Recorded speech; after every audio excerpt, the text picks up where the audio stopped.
Bitcoin has officially closed below its 50-day moving average on the weekly, which is historically a very bearish sign. This usually indicates that we are officially in a bear market. Now, I want to cover what I think is going to happen next and if I'm worried and how I'm kind of playing the market. Now, if you're not already, make sure you subscribe, smash the like button, turn on bell notifications. Everything I say here is very time sensitive. Now, I've been talking about this for a while now because we've been on obviously a macro uptrend. We have stock market currently around all-time highs. We have gold all-time highs, more or less. Bitcoin has basically just been consolidating / going down, and there's been just a lot of fear in the market because obviously we have an uncertain Fed decision that's coming up in December where they're basically not going to cut interest rates at all, which in my opinion is going to be very risky for the market. Basically, what would happen in that scenario is investors would see this as, not going risk on. Obviously, Bitcoin and crypto are very risk on assets, so you're naturally going to see those probably sell off. Now, there's a lot of fear in the market just because of, obviously we're in the Q4 of the post-halving year. We have all this really bearish news. Everyone on crypto Twitter is severely bearish. And so everyone is just kind of asking the question, is this officially a bear market?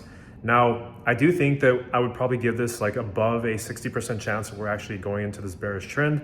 And I think the next target would probably put us somewhere below $60,000 to $70,000 on a longer time scale, because that's basically where the 200-day moving average is.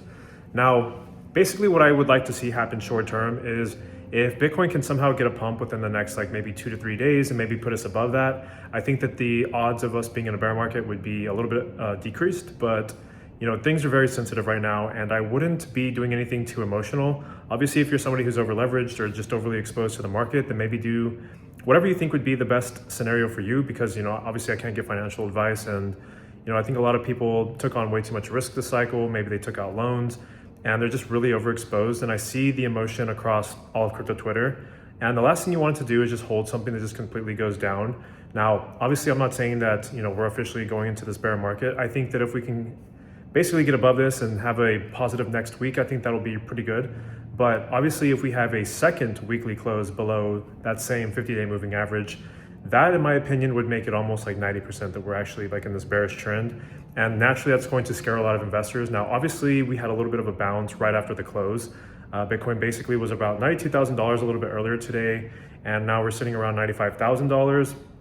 And basically what happens in this scenario is these traders don't really, they're kind of nervous. They don't really know how to digest this. And so I think that if we can get a rally in the next couple of days, I think that things will be okay. But I think that, people don't want to wait. They kind of get scared and nervous. So, it just kind of remains to be seen how this is going to play out. Now, what I am going to put in the bull's corner is obviously Binance basically runs the show. They control most of the volume. They control basically the prices and the volume of 90% of the exchanges.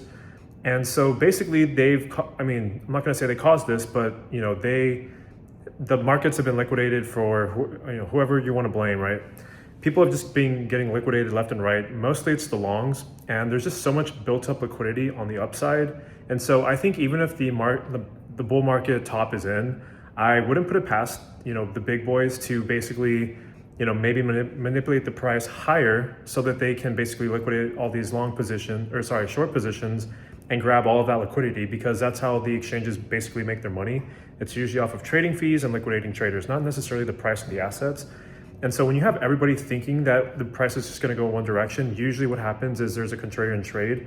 And the exchanges know this because they can basically see the positions that people have open, and they can see where they're going to make the most amount of money. And I don't think that they can just drag this price down over and over and over. Now, there's obviously a possibility that that could be the case.